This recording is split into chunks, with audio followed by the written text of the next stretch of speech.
ജെറോമി എന്ന് പറഞ്ഞ ആൾ പറഞ്ഞത് ഞാൻ മെരിറ്റിലാണ് ജീവിച്ചതെന്ന്. എന്താ കാര്യം? മെരിറ്റ് എന്ന് പറഞ്ഞാൽ എന്താണ്? എൻ്റെ കഴിവ്, എൻ്റെ ബുദ്ധി, എൻ്റെ പരിശ്രമം, ഹാർഡ് വർക്ക്, എൻ്റെ ഉറക്കം നിപ്പ്, അതുകൊണ്ടാണ് ഞാൻ ജീവിതത്തിൽ വിജയിച്ചത്. പിന്നെ ദൈവത്തിന് അവിടെ ഓപ്ഷൻസോ പ്രൊവിഷൻസോ ഇല്ല. അതുകൊണ്ട് ഞാൻ എന്തിന് പള്ളിയിൽ പോകണം? അമ്മ എന്നോട് പറയും, എടാ ഇന്ന് ഞായറാഴ്ചയാണ്, അബുദാബി പള്ളിയുണ്ടല്ലോ, അപ്പോൾ പോകണമെന്ന് പറയുമ്പോൾ ഉടനെ ഇയാളൊരു മുട്ടായിത്തി പറയും, എന്താ കൊച്ചിന് പാടില്ലല്ല എന്ന് പറയും. ഓക്കെ, അപ്പോൾ അയാൾ പറയുന്നുണ്ട്, അത് ഞാൻ അമ്മയെ പറ്റിക്കാൻ വേണ്ടി പറയണതാണ്, എനിക്കിഷ്ടമില്ലാഞ്ഞിട്ടാണ് ഞാൻ പോകാഞ്ഞതെന്ന്. ഞാൻ അമ്മയെ പറ്റിക്കാൻ വേണ്ടി പറയണതാണ് എന്ന് ഓരോ ദിവസവും ഓരോ മുട്ടായിത്തി പറയും. കൃപ നഷ്ടപ്പെട്ട് കഴിഞ്ഞാൽ നമ്മൾ ദൈവത്തിന് മുടന്തൻ ന്യായങ്ങളുടെ എണ്ണം കൂടും. പ്രാർത്ഥന മാറ്റിവെക്കാനും അങ്ങനെ തന്നെ നിങ്ങൾക്ക് ഓരോ ന്യായങ്ങൾ കണ്ടുപിടിക്കും. നമ്മളിന്ന് പള്ളിയിൽ പോയതാണല്ല, ഇന്ന് പെരുന്നാളായിരുന്നല്ല, അവിടെ കൊന്ത ഉണ്ടായിരുന്നല്ല, അതുകൊണ്ട് കൊന്ത ചെല്ലണമെന്ന് പറയും. അവിടെ കൊന്ത ഉണ്ടായിരുന്നത് ശരിയാണ്, പക്ഷേ നീ കൊന്തൊക്കെ കൂടിയോ? അല്ല, കൂടിയിട്ടില്ല. അവിടെ പോയി ഇരിപ്പുണ്ടായിരുന്നു, ആ കൊന്തയിൽ നീ പങ്കെടുത്തോ? ആ സമയത്ത് നീ വേറെ മലവിചാരം കൊണ്ടിരിക്കുകയായിരിക്കും. അവിടെ പോയി ആ പ്രദേശത്ത് പള്ളിയിൽ പെരുന്നാളിന് കൊന്തയിലണ സമയത്ത് ആ പ്രദേശത്തുണ്ടായിരുന്നു എന്നുള്ളതിൻ്റെ ഒരു വകുപ്പിൽ കുടുംബപ്രാർത്ഥന മുടക്കുകയാണ് നീ. മനസ്സിലായില്ലേ? ഇപ്പം ഈ റിലേഷൻസ് നിങ്ങൾ നോക്കണം ശരിക്കും. അപ്പം ഇങ്ങനെ പതുക്കെ വിട്ടു പോവുകയാണ് ദൈവത്തിലേക്ക്. ഈ ആൾക്ക് നിത്യത അസൈൻ ചെയ്തിട്ടുണ്ടെങ്കിൽ എന്ന് വെച്ച് കഴിഞ്ഞാൽ നിങ്ങളുടെ പഴയകാല വിശ്വാസവും നിങ്ങളുടെ കുടുംബത്തിൻ്റെ വിശ്വാസവും എല്ലാം കൊണ്ട് നിങ്ങൾക്ക് നിത്യതയ്ക്ക് നിങ്ങൾ അസൈൻ ചെയ്ത് പോകും. അതിനെ കൂദാശകൾ സ്വീകരിക്കുമ്പോൾ ഉണ്ടാകുന്ന ഒരു ഗുണവതാണ്. ഈ ജ്ഞാനസ്ഥാനമായാലും ഒപ്രിഷ്മയായാലും ഇതെല്ലാം നിത്യതയെ കുർബാന പ്രത്യേകിച്ച് നിത്യതയുമായിട്ട് ബന്ധപ്പെട്ടാണ് ഈ കൂദാശകൾ മൂന്നും കിടക്കുന്നത്. ജ്ഞാനസ്ഥാനം നിത്യതയുടേതാണ്, ഒപ്രിഷ്മ നിത്യതയുടേതാണ്. അതുപോലെ തന്നെ നിത്യയുടെ ഒപ്രിഷ്മയാണ് പവർഫുൾ വെച്ചാൽ നിത്യതയുമാണ് അനുദിന ജീവിതത്തിലതുമാണ്. ഒപ്രിഷ്മയ്ക്കുള്ള ഗുണവതാണ്. പരിശുദ്ധാത്മാവ് നിത്യതയിലും ഏറ്റവും പ്രധാനമായിട്ട് പരിശുദ്ധാത്മ പ്രവർത്തിക്കുന്നത് അനുദിന ജീവിതത്തിലാണ്. നീ എന്താണ് വഴി, നീ നടക്കേണ്ട വഴി, നിൻ്റെ മുഖത്ത് നോക്കി ഉപദേശിക്കുമെന്ന് പറഞ്ഞുകൊണ്ട് നമ്മളെ ഓരോരോ സമയത്തും ദൈവത്തിൻ്റെ വഴികളിലൂടെ നയിച്ചുകൊണ്ടിരിക്കുന്ന പരിശുദ്ധാത്മാവാണ്. നമുക്കൊരു കോൺഷ്യസ് ഉണ്ടായാൽ മാത്രം മതി പരിശുദ്ധാത്മാവിനെക്കുറിച്ച്. പിന്നെ നഷ്ടപ്പെട്ടു പോകാതിരിക്കാൻ വേണ്ടി ഒരു പ്രിക്കോഷൻസ് ഉണ്ടാകണം, കോൺഷ്യസ് ഉണ്ടാകണം, ബോധം, പ്രിക്കോഷൻസ് ഉണ്ടാകണം. എന്താണ്? ഒരു മുന്നൊരുക്കം ഉണ്ടാകണം, നമുക്കതിനെക്കുറിച്ച് ജാഗ്രത ഉണ്ടാകണം. അത്ര ഉണ്ടെങ്കിൽ പരിശുദ്ധാത്മാവിൻ്റെ ജീവിതം ഈസിയായിട്ട് നമുക്ക് ജീവിക്കാൻ പറ്റും. അപ്പം നീ നടക്കേണ്ട വഴി ഇപ്പം ഇങ്ങനെ വരുമ്പോൾ ഈ ഡെയിലി പ്രാർത്ഥനാ ജീവിതത്തിനകത്ത് മങ്ങലേൽപ്പിച്ചു കഴിഞ്ഞാൽ പരിശുദ്ധാത്മാവ് വർക്ക് ചെയ്യാൻ കുറവ്. ഇപ്പം നമ്മൾ പരിശുദ്ധാത്മാവ് എങ്ങനെയാണ് വർക്ക് ചെയ്യണമെന്ന് വെച്ച് കഴിഞ്ഞാൽ വിശ്വാസ പെട്രോൾ പോലെയും ചില വണ്ടികൾക്ക് നമ്മൾ ഒരു വർഷം കൂടുമ്പോൾ വണ്ടിയുടെ ഓയിൽ ഒഴിക്കത്തില്ലേ, അതാണ്. അതുപോലെ തന്നെ പരിശുദ്ധാത്മാവിൻ്റെ പ്രവർത്തനം എന്ന് പറയണത്. ഓയിൽ ഒഴിക്കുമ്പോഴാണ് എൻജിൻ സ്മൂത്തായിട്ട് റൺ ചെയ്യത്തുള്ളത്. അല്ലെന്നുണ്ടെങ്കിൽ കുറച്ച് കഴിയുമ്പോൾ തേയ്മാനം കൂടും, കുറച്ച് കഴിയുമ്പോൾ ഇടയ്ക്ക് വീണ് പോകും, പിന്നെ അത് വിൽക്കാനേ പറ്റത്തുള്ളൂ. എൻ്റെ പാർട്സ് ചിലപ്പോൾ പറയും, നമ്മൾ പാർട്സിന് വേണ്ടി ചെല്ലുമ്പോൾ പറയും, അയ്യോ ഇത് ഇപ്പം കമ്പനി ഈ പാർട്സ് ഇറക്കണില്ലെന്ന് പറയും. നിൻ്റെ കാര്യത്തിൽ തീരുമാനമാകും, ആ വണ്ടി പോയി. അതാണ് സംഭവം. അത് ഓയിൽ പോയി. അതുകൊണ്ട് എപ്പോഴും പരിശുദ്ധാത്മാവിനെ നമ്മൾ ദുഃഖിപ്പിക്കാതിരിക്കണം, പിന്നെ നിർവീര്യമാക്കാതിരിക്കണം. അതാണ് ആത്മീയ ജീവിതം എന്ന് പറയുന്നത്. ശ്രദ്ധിക്കട്ടെ. Hallelujah, hallelujah, hallelujah, hallelujah. യേശുവേ നന്ദി. Hallelujah, hallelujah.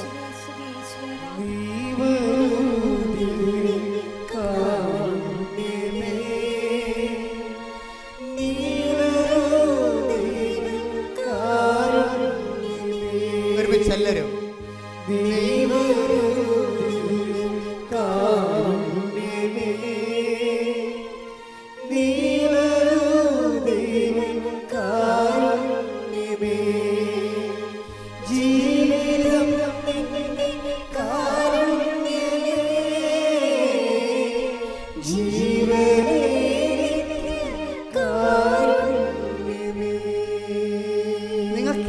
പാടാതെ, ചുണ്ടുകൊണ്ട് പാടാതെ, ഒന്ന് ചങ്ക് കൊണ്ട് പാടുകയും ആ പ്രാർത്ഥന പാടുമ്പോൾ നീ വരൂ ദിവ്യകാരുണ്യമേ എന്ന് പറയുമ്പോൾ ദൈവത്തിന് തോന്നണം നീ പേഴ്സണലായിട്ട് ഇത് ആവശ്യപ്പെടുന്നുണ്ടെന്ന്. ആ വാക്ക് എപ്പോഴും പ്രാർത്ഥിക്കുമ്പോൾ, പാടുമ്പോഴും പ്രാർത്ഥിക്കുമ്പോഴും ആ വാക്കിൻ്റെ സെൻസ് നോക്കി വേണം പ്രാർത്ഥിക്കാൻ. അതാണ് സെൻസിബിൾ പ്രെയർ എന്ന് പറയണത്. ആ വാക്കിൻ്റെ സെൻസ് ഗ്രാസ്പ് ചെയ്ത് ആണ് നമ്മൾ അത് ആക്ടിവിറ്റി ചെയ്യണത്. അല്ലെങ്കിൽ നോൺസെൻസ് പ്രെയർ ആകും. പല ആൾക്കാരുടെയും പ്രാർത്ഥനയും പാട്ടും നോൺസെൻസ് പ്രെയറാണ്. എന്താ കാര്യം? അങ്ങനെ പാടുന്നു, കേൾക്കണത് തട്ടിവിടുന്നു, അതേ ഉള്ളൂ, നോൺസെൻസ് പ്രെയർ. പക്ഷേ സെൻസിബിൾ പ്രെയർ എന്ന് പറയണത് ആ വാക്ക് ഉദ്ദേശിക്കുന്നത് എന്താണ്, അത് ഞാൻ ഫീൽ ചെയ്തിട്ടാണ് ഞാനത് പുറത്തേക്ക് സ്പെൽ ഔട്ട് ചെയ്യണത്. നമുക്കൊരുമിച്ച് ആ വാക്ക് നെഞ്ച് കൈവച്ചുകൊണ്ട് നീ വരൂ ദിവ്യകാരുണ്യമേ അനുഭവിച്ച് പാടാം. ശ്രുതികട hallelujah hallelujah hallelujah hallelujah hallelujah. നീ വരൂ ദിവ്യകാരുണ്യമേ, നീ വരൂ ദിവ്യകാരുണ്യമേ. ഒരുമിച്ച് എല്ലാവരും നീ വരൂ, നീ വരൂ ദിവ്യകാരുണ്യമേ, നീ വരൂ ദിവ്യകാരുണ്യമേ. ജീവിതം നിന്റെ കാരുണ്യമേ, ജീവനേ നിത്യകാരുണ്യമേ. ജീവിതം ജീവിതം നിന്റെ കാരുണ്യമേ, ജീവനേ നിത്യകാരുണ്യമേ. നീ വരൂ, നീ വരൂ ദിവ്യകാരുണ്യമേ, നീ വരൂ ദിവ്യകാരുണ്യമേ. ജീവനെ നീ വരൂ ദിവ്യകാരുണ്യമേ, നീ വരൂ ദിവ്യകാരുണ്യമേ. കണ്ണുകൾ അടച്ചുകൊണ്ട് ഏകാഗ്രതയോടെ നീ നീ വരൂ ദിവ്യകാരുണ്യമേ, നീ വരൂ ദിവ്യകാരുണ്യമേ. ജീവനെ ജീവിതം നിന്റെ കാരുണ്യമേ, ജീവനേ നിത്യകാരുണ്യമേ. ജീവിതം ജീവിതം നിന്റെ കാരുണ്യമേ, ജീവനേ നിത്യകാരുണ്യമേ. Praise the Lord. Praise the Lord. ഈ പാട്ടിൻ്റെ അഭിഷേകം എന്താണെന്നറിയാവോ? ജീവിതം നിൻ്റെ കാരുണ്യമേ, ജീവനെ നിത്യകാരുണ്യമേ. ഇത് not by merit but by grace. അത് എൻ്റെ കയ്യിൽ നിന്ന് വിട്ടുപോയി. എൻ്റെ ജീവിതം എൻ്റെ കയ്യിൽ നിന്ന് വിട്ടുപോയി. ഇനി എൻ്റെ കഴിവിലല്ല, നിൻ്റെ കാരുണ്യത്തിൽ. ശ്രുതികട hallelujah hallelujah hallelujah hallelujah hallelujah. മഹത്വം മഹത്വം. ദൈവമേ നന്ദി. പിതാവേ ആരാധന. പിതാവേ മഹത്വം. Hallelujah hallelujah hallelujah. ആരാധന ആരാധന ഹല്ലേലൂയ. ജീവിതം നിന്റെ കാരുണ്യമേ, ജീവനേ നിത്യകാരുണ്യമേ. നീ വരൂ, നീ വരൂ ദിവ്യകാരുണ്യമേ, നീ വരൂ ദിവ്യകാരുണ്യമേ. നീ വരൂ. ഒരുമിച്ച് പാടുക. നീ വരൂ ദിവ്യകാരുണ്യമേ, കണ്ണുകൾ അടച്ചുകൊണ്ട് നീ വരൂ ദിവ്യകാരുണ്യമേ.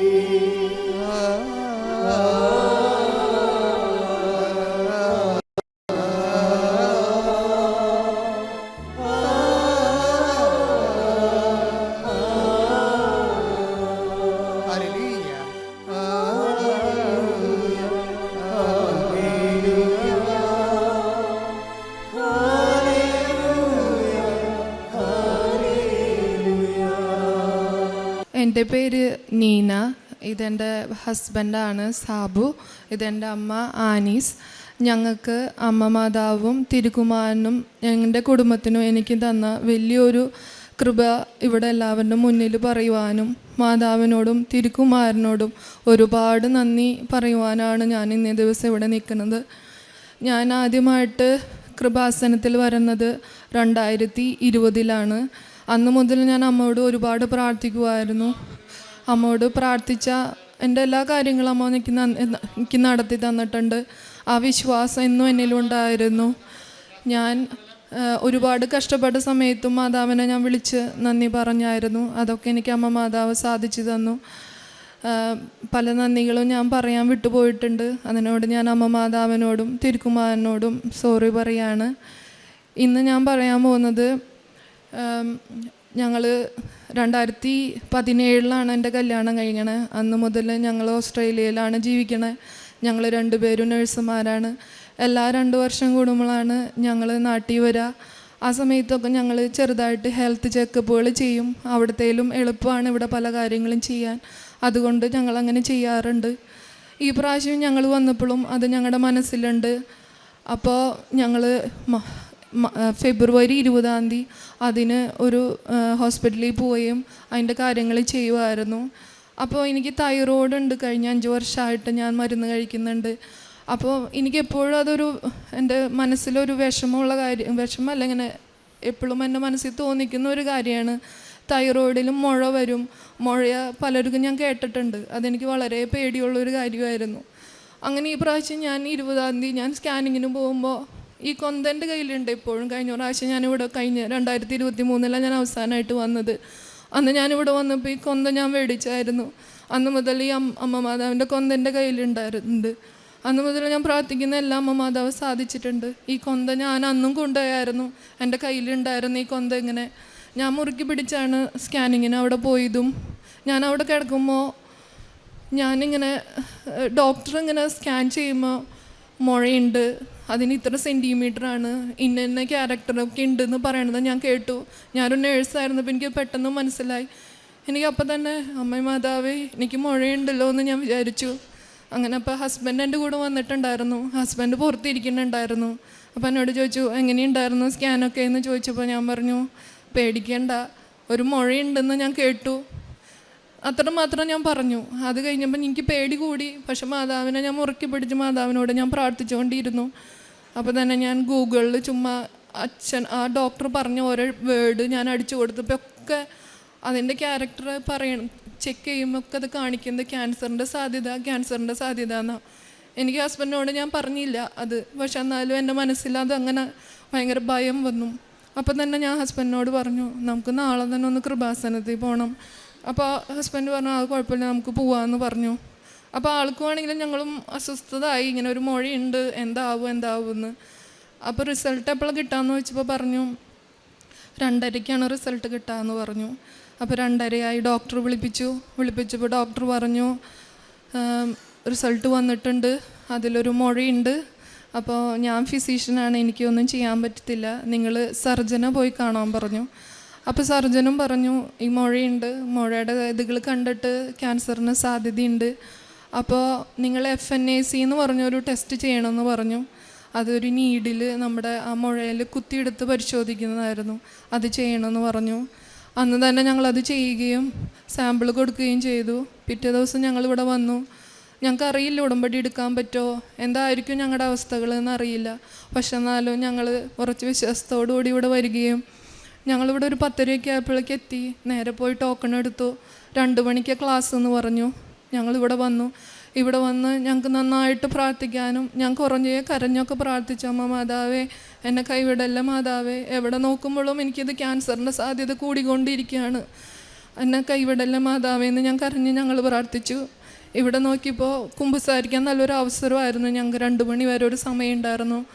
ഇവിടെ ക്യൂവിൽ നിന്ന് കുമ്പസാരിച്ച് ഒരുങ്ങി ഞങ്ങൾ ക്ലാസ് കൂടാനായിട്ട് 2 മണിക്ക് പോയി. അവിടെ പോയി ഞങ്ങൾ ഫ്രണ്ടിലിരുന്ന് എല്ലാം അച്ഛൻ പറഞ്ഞ് ഞങ്ങൾ കേട്ട് ഉൾക്കൊണ്ടു. എന്താണ് ഉടമ്പടി, എങ്ങനെയാണത് ചെയ്യേണ്ടത്, എങ്ങനെയാണെന്നൊക്കെ ഞങ്ങൾ ശ്രദ്ധിച്ച് കേട്ടു. ക്ലാസ് കഴിഞ്ഞതിന് ശേഷം ഞങ്ങൾക്ക് ഇവിടെ നിന്ന് ഒരു നല്ലൊരു ധൈര്യം കിട്ടിയെന്ന് ഞങ്ങൾ പരസ്പരം പറഞ്ഞു. അങ്ങനെ ഞങ്ങൾ ഇവിടെ നിന്ന് ആ ധൈര്യം വെച്ച് ഞങ്ങൾ മുന്നോട്ട് പോയി അമ്മ മാതാവിനോട് പ്രാർത്ഥിച്ചു. എന്തായാലും ഉടമ്പടി എടുത്തിട്ടുണ്ടല്ലോ, നമുക്ക് യാതൊരുവിധ കുഴപ്പങ്ങളും ഉണ്ടാവില്ല എന്ന് പറഞ്ഞു. അങ്ങനെ ഇരിക്കുമ്പോൾ എൻ്റെ FNACയുടെ റിസൾട്ട് വന്നു. അതിൽ പാപ്പുലറി തൈറോയ്ഡ് കാർസിനോമ ബെത്സേദ കാറ്റഗറി 5 എന്ന് എനിക്ക് വന്നു. അത് കേട്ടപ്പോൾ ഞങ്ങൾ ഒരുപാട് വിഷമിച്ചു. എല്ലാ ഡോക്ടർമാരും പറഞ്ഞു ഇത് സാധ്യത കൂടുതലാണ്, 90% മേളിൽ ഇത് ക്യാൻസറിന് സാധ്യതയാണ്. നിങ്ങൾ നേഴ്സുമാരാണല്ലോ, നിങ്ങളോട് ഞങ്ങൾ പ്രത്യേകം പറയണ്ടല്ലോ. ഞാൻ ആകെ തളർന്നു പോയി. എനിക്ക് ആകെ 5 വയസ്സുള്ളൊരു മോളാണ്, എനിക്ക് 30 വയസ്സേ ഉള്ളൂ. എൻ്റെ മോൾക്ക് 5 വയസ്സും കൂടി കഴിഞ്ഞാൽ 10 വയസ്സുള്ളൂ. ചിലപ്പോൾ എൻ്റെ അതിൽ ഗൂഗിളിലൊക്കെ അടിച്ചു നോക്കുമ്പോൾ ഇങ്ങനെയുള്ളവർക്ക് 5 വർഷം 10 വർഷമൊക്കെ സാധ്യത ജീവിക്കാൻ, അങ്ങനെയൊക്കെ ഞാൻ കണ്ടു. അപ്പം ഞാൻ ആകെ തളർന്നു പോയി. എൻ്റെ മോളെ ഞാൻ ഓർത്ത നേരത്ത് ആകെ തളർന്ന് കരഞ്ഞ് ഞാൻ പ്രാർത്ഥിച്ചു അമ്മ മാതാവിനോട്. എൻ്റെ കുടുംബം മൊത്തം പ്രാർത്ഥിച്ചു. കാണുന്ന ഡോക്ടർമാരെല്ലാവരും പറഞ്ഞു ഇത് ക്യാൻസറിന് തന്നെയാണ് സാധ്യത, അങ്ങനെ തന്നെ നിങ്ങൾ മുന്നോട്ട് പോകണം, അങ്ങനത്തെ ട്രീറ്റ്മെൻറ്റ് എടുക്കേണ്ടി വരും എന്നുള്ളതിൽ മുന്നോട്ട് പോകാൻ പറഞ്ഞു. ഞങ്ങൾ പ്രാർത്ഥിച്ചുകൊണ്ടേയിരുന്നു. ഉടമ്പടി തൈലം പൂശി ഞങ്ങൾ പ്രാർത്ഥിച്ചു, കുരിശ് വരച്ച് പ്രാർത്ഥിച്ചു, ഉപ്പ് കഴിച്ചും വിശ്വാസ പ്രമാണം ചൊല്ലിയും ഞങ്ങൾ മുന്നോട്ട് പോയി. ഓരോ ദിവസവും ഞങ്ങൾക്ക് എന്തെങ്കിലുമൊക്കെ നല്ല കാര്യങ്ങൾ, വിശ്വാസം വർദ്ധിക്കാനും ധൈര്യം വരുത്താനുള്ള രീതിയിൽ അമ്മ മാതാവ് ഞങ്ങൾക്ക് കാണിച്ചു തന്നായിരുന്നു. അങ്ങനെ ഞാൻ ഓരോ പത്രം കൊടുക്കുമ്പോഴാണെങ്കിലും വിശ്വാസ പ്രമാണം ചൊല്ലി എൻ്റെ കാര്യങ്ങൾ പറഞ്ഞു മുന്നോട്ട് പോയി. എനിക്കൊരു നല്ലൊരു ഡോക്ടറിനെ കാണണമെന്ന് പറഞ്ഞു. അങ്ങനെ എനിക്ക് നല്ലൊരു ഓൺകോളജി സർജനെ കാണിച്ചു തരികയും അവിടെ പോവുകയും ഡോക്ടർ പറഞ്ഞു നമുക്ക് ഇത് ഫുള്ളായിട്ട് എടുത്ത് കളയണം, എന്നിട്ട് അതിൻ്റെ ബയോപ്സിക്ക് വിടണം.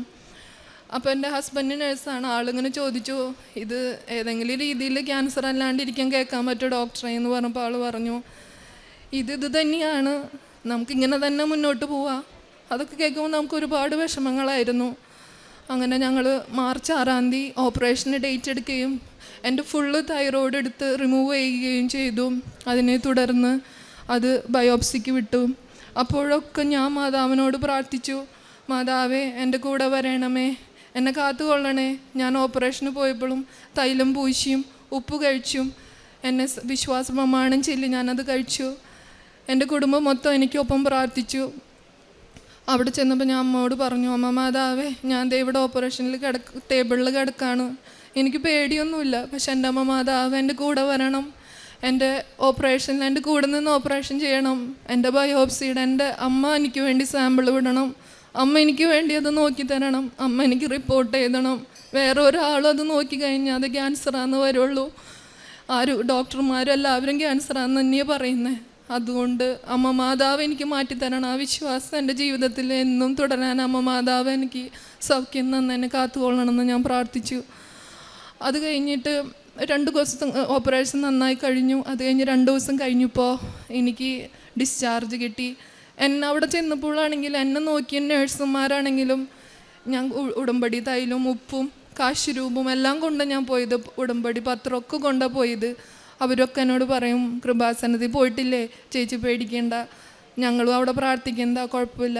എന്നെ തിയേറ്ററിൽ കൊണ്ടുപോയൊരു നേഴ്സും എൻ്റെ അവിടെ ഇരിക്കണ കണ്ടിട്ട് എന്നോട് പറഞ്ഞു കൃപാസനത്തിൽ പോകാറുണ്ടല്ലേ അമ്മ മാതാവ്, എൻ്റെ മുഖം കണ്ടിട്ട് പറഞ്ഞു പേടിക്കേണ്ട, ഒരു കുഴപ്പമുണ്ടാവില്ല, അമ്മ മാതാവ് കാക്കും. അങ്ങനെ ഓരോരുത്തരും ഞാൻ കാണുന്നവർ എന്നോട് ഇങ്ങനെ പറയുകയൊക്കെ ചെയ്തപ്പോൾ എനിക്കത് വളരെ ഒരു ആശ്വാസമായി. അങ്ങനെ ഞാൻ ഡിസ്ചാർജായി 2 ദിവസം കഴിഞ്ഞപ്പോൾ എനിക്കപ്പോൾ ഡിസ്ചാർജ് സമ്മറി കിട്ടിയപ്പോഴും ഡോക്ടർ അതിൽ ഡയഗ്നോസിസ് എന്ന് പറഞ്ഞ എഴുതിയാണ് ഭാഗമുണ്ട്. അതിൽ പാപ്പലറി തൈറോയ്ഡ് കാർസിനോമ എന്ന് എഴുതിയേക്കണം. അപ്പോൾ ഞാൻ ചോദിച്ചു ദൈവമേ ഈ ഡോക്ടർമാർക്ക് പോലും ഒരു സംശയം ഇല്ലാണ്ടാണല്ലോ അതിൽ എഴുതിയേക്കണം, എൻ്റെ ബയോപ്സിയുടെ റിസൾട്ട് പോലും വന്നിട്ടില്ലല്ലോ, അങ്ങനെയൊക്കെ ഞാൻ വിചാരിച്ചു. അത് കഴിഞ്ഞ് ഞാൻ മുട്ടിപ്പായിട്ട് പ്രാർത്ഥിച്ചു എല്ലാ ദിവസവും. എനിക്ക് പറ്റുന്ന രീതിയിൽ എൻ്റെ മുന്നിൽ വരുന്നവരെ ഞാൻ സഹായിച്ചും പ്രാർത്ഥിച്ചൊക്കെ ചെയ്തു മുന്നോട്ട് പോയി. ഉടമ്പടി തൈലം അന്ന് തുടങ്ങി ഇന്ന് വരെ ഞാൻ എൻ്റെ നെറ്റിയിലും കഴുത്തിലും ഞങ്ങൾ ഒരുമിച്ച് മുട്ടിപ്പായി നിന്ന് പ്രാർത്ഥിച്ചു. അങ്ങനെ എൻ്റെ സ്റ്റിച്ച് എടുക്കാനും ബയോപ്സിയുടെ റിസൾട്ട് എടുക്കാനും ആയിട്ട് ഡിസ്കസ് ചെയ്യാനുമായിട്ട് 15-ാം തീയതി മാർച്ച് സാറ്റർഡേ 2 ദിവസം മുന്നേ എന്നോട് വരാൻ പറഞ്ഞു.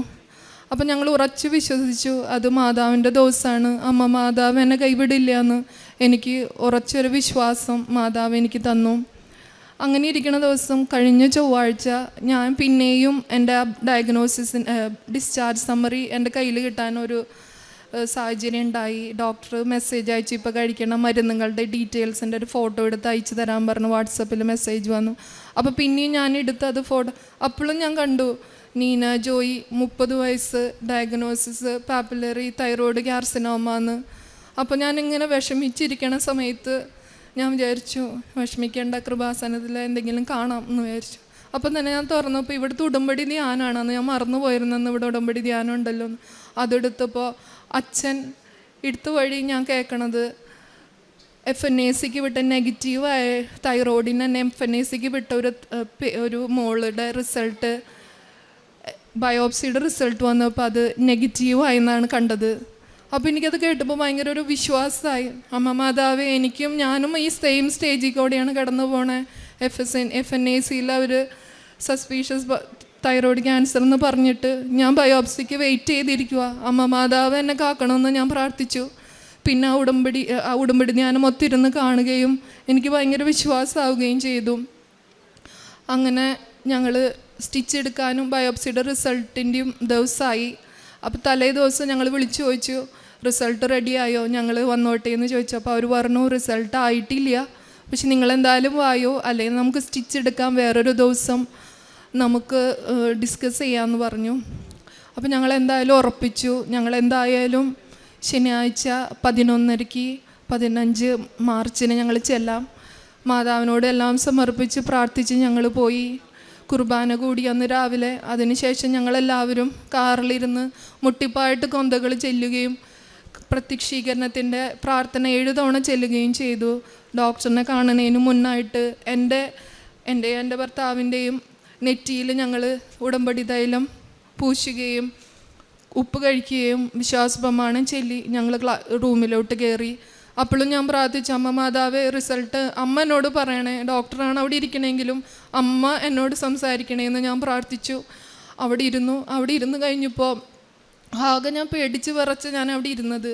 അപ്പോൾ ഡോക്ടർ അവിടെ ഇങ്ങനെ ഇരുന്നിട്ട് എൻ്റെ സ്റ്റിച്ചൊക്കെ എടുത്തിട്ട് പറഞ്ഞു റിസൾട്ട് വന്നിട്ടില്ല എന്ന് പറഞ്ഞു. അപ്പോൾ ഞാൻ വെച്ചത് മിഞ്ഞു എന്നെ പരീക്ഷിക്കുകയാണ്, എനിക്ക് ടെൻഷൻ അടിച്ച് ഞാൻ മുന്നോട്ട് പോകാൻ അമ്മ മാതാവേ എന്നെ കൈവിടല്ലേ എന്ന് ഞാൻ ഒരു നിമിഷം ഓർത്ത് പോയി. അപ്പോൾ ഡോക്ടർ എന്നോട് പറഞ്ഞു റിസൾട്ട് ഒഫീഷ്യൽ വന്നിട്ടില്ല എന്നുള്ളൂ. ഞാൻ അവരായിട്ട് ഡിസ്കസ് ചെയ്തു. അപ്പോൾ ഞങ്ങൾ ടെസ്റ്റ് ചെയ്ത ഈ ബയോപ്സിയുടെ ഇതിൽ ഒരു മാലിഗ്നൻസിയോ ഒരു ക്യാൻസറിൻ്റേതായ ഒരു സെല്ല് പോലും ഇല്ല എന്ന് അവർ പറഞ്ഞു.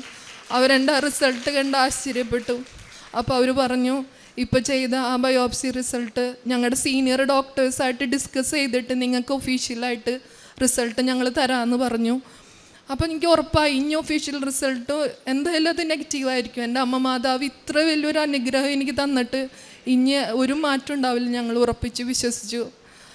ഞങ്ങൾ റിസൾട്ട് മേടിക്കണം. എൻ്റെ തലേ ദിവസം എന്നോട് ഹസ്ബൻഡ് പറഞ്ഞു നമുക്ക് ഇച്ചിരി ഡ്രസ്സൊക്കെ പാക്ക് ചെയ്ത് നമുക്ക് പോവാം, എന്നിട്ട് നമുക്ക് ഇവിടെ വന്ന് സാക്ഷ്യം പറയാവുന്ന രീതിയിൽ നമുക്ക് വീട്ടിൽ നിന്ന് വരാം. ഞങ്ങളുടെ വീട് ചാലക്കുടിയാണ്. അപ്പോൾ ഞങ്ങളെല്ലാം ബാഗും ഒക്കെ ഇച്ചിരി എക്സ്ട്രാ പാക്കൊക്കെ ചെയ്ത് ഞങ്ങൾ പോന്നു. ഞങ്ങൾക്ക് ഉറപ്പായിരുന്നു എൻ്റെ മാതാവ് കൈവിടൂല എന്ന്. അങ്ങനെ അവിടെ റിസൾട്ട് പറഞ്ഞപ്പോൾ എനിക്ക് നെഗറ്റീവ് ആവുകയും കൈയോടെ ഞങ്ങളിവിടെ വന്നു.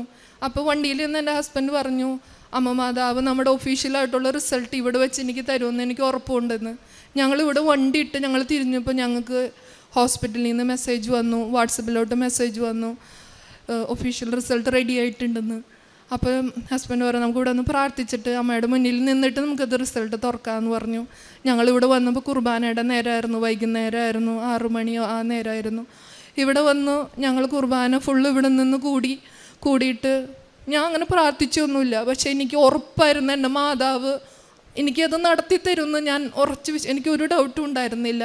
ഞങ്ങളിവിടെ നിന്ന് മുന്നിൽ നിന്ന് മാതാവിൻ്റെ മുന്നിൽ നിന്ന് റിസൾട്ട് തുറന്നു. അതിൽ നെഗറ്റീവായിട്ട് യാതൊരുവിധ ക്യാൻസറിൻ്റേതായ ഒന്നുമില്ലാണ്ട് അമ്മ മാതാവ് ഞങ്ങൾക്ക് ആ റിസൾട്ട് ഇവിടെ വെച്ച് തുറക്കാനും വലിയൊരു അനുഗ്രഹം അമ്മ മാതാവും തിരുക്കുമാരനും കൂടി ഞങ്ങൾക്ക് തന്നു. ഈ ഒരു അനുഗ്രഹം ഞങ്ങളുടെ ജീവിതത്തിൽ എന്നും ഓർക്കുന്നു. എന്നും നന്ദിയോടുകൂടെ മാതാവിനെ ഞങ്ങൾ ഓർത്ത് നന്ദി പറയുന്നു. ഈ കാശുരൂപവും ഈ കൊന്തയും ഉപ്പും തൈലവും എന്നും എൻ്റെ കൂടെ ഉണ്ടാവുമെന്നും എനിക്ക് ഉറപ്പാണ്. ഞാനത് ചെയ്യുമെന്ന് ഞാൻ മുന്നോട്ട് പോകുന്നു.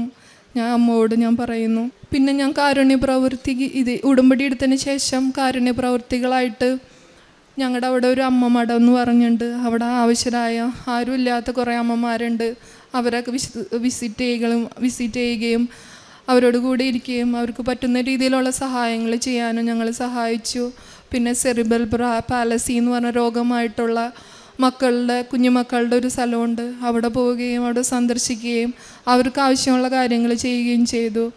എൻ്റെ മുന്നിൽ ഉടമ്പടിക്ക് ശേഷം ആരൊക്കെ എന്തൊക്കെ സഹായത്തിന് വന്നോ അവർക്കൊക്കെ എനിക്ക് പറ്റുന്ന രീതിയിൽ ഞാൻ സഹായിക്കുകയും ചെയ്തു. പ്രേക്ഷിത വേലയായിട്ട് ഞാൻ ഉടമ്പടി പത്രം എല്ലാവർക്കും കൊടുത്തു. വിശ്വാസ പ്രമാണം ചൊല്ലിയും. എനിക്ക് ചില സമയത്തൊക്കെ ഇച്ചിരി മടിയൊക്കെ ഉണ്ടാവാറുണ്ട് ഈ ഉടമ്പടി പത്രമൊക്കെ കൊടുക്കാൻ. പക്ഷെ എന്നാലും ഞാൻ വിശ്വാസ പ്രമാണം ചൊല്ലി ചെറിയ പിള്ളേർക്കൊക്കെ ഞാൻ കൊടുത്തു. ഞാനൊരു ചായക്കടയിലൊക്കെ ഇറങ്ങി നിന്ന് അവർക്കൊക്കെ അവർ പിള്ളേർ ചെറിയ പിള്ളേരൊക്കെയാണ്, ബൈക്കിലൊക്കെ വന്ന് അവിടെയൊക്കെ ഞാൻ നിന്ന് എനിക്കൊരു നാണമൊന്നും തോന്നിയില്ല, അവർക്കൊക്കെ കൊടുത്തു. അങ്ങനെയൊക്കെ ഞാൻ എനിക്ക് പറ്റുന്ന രീതിയിലൊക്കെ ഞാൻ ചെയ്യാൻ ശ്രമിച്ചു. തുടർന്നാണെങ്കിലും എനിക്ക് പറ്റുന്ന എല്ലാ രീതിയിലും ഞാൻ മുന്നോട്ട് ചെയ്യുന്നതെന്ന് ഞാൻ അമ്മ മാതാവിന് വാക്ക് നൽകുന്നു. കാരുണ്യ പ്രവൃത്തികളിൽ പറയാനായിട്ട് 1-2 കാര്യം വിട്ടുപോയിട്ടുണ്ട്. അപ്പോൾ അതൊന്ന് ഓർമ്മിപ്പിക്കാൻ വേണ്ടി ഞങ്ങൾ ഡയാലിസിസ് രോഗികൾക്ക് ഞങ്ങൾ പ്രത്യേകമായിട്ട് കുറച്ച് സാമ്പത്തിക സഹായങ്ങൾ ചെയ്തിരുന്നു. പിന്നെ ഒരു കാര്യം, അത് നമ്മൾ ഈ മരിച്ചവർക്ക് വേണ്ടിയിട്ട് ഒരുപാട് ഞങ്ങൾ പ്രാർത്ഥിക്കുകയും ശുദ്ധീകരണ സ്ഥലത്തിലെ ആത്മാക്കൾക്ക് വേണ്ടി പ്രാർത്ഥിക്കുകയും ചെയ്തിരുന്നു. എനിക്ക് തോന്നുന്നു അത് കുറച്ചും കൂടെ ഒരു ശ്രദ്ധിക്കേണ്ട കാര്യമാണ്.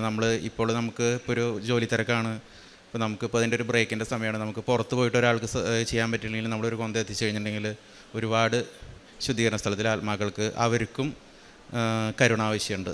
അപ്പോൾ അതും ഒരു കാരുണ്യ പ്രവൃത്തിയായിട്ട് ഞങ്ങളെന്നും ചെയ്തിരുന്നു. ചില പ്രത്യേക പ്രാർത്ഥനകൾ ഞങ്ങൾ ചെയ്തിരുന്നു. പിന്നെ ഞങ്ങൾ ഏകദേശം ഇത് ക്യാൻസർ ആവുകയാണെങ്കിൽ വലിയൊരു തുക ഇതിൻ്റെ ചികിത്സയ്ക്കായിട്ട് നമുക്ക് ആ ഹോസ്പിറ്റലിൽ വരുമായിരുന്നു. അപ്പോൾ ഇത് ക്യാൻസർ അല്ല എന്നുണ്ടെങ്കിൽ ആ തുക നമ്മൾ ക്യാൻസർ രോഗികളുടെ ചികിത്സയ്ക്കായിട്ട് ആ തുക നമ്മൾ മാറ്റി വെച്ചിട്ടുണ്ട്. അതും ഒരു കാരുണ്യ പ്രവൃത്തി. ഈ പ്രവൃത്തികളൊക്കെ ചെയ്ത് കഴിഞ്ഞ് വരുമ്പോഴത്തേനും നമുക്ക് പോസിറ്റീവായി എന്തെങ്കിലും നമുക്ക് കിട്ടുമായിരുന്നു.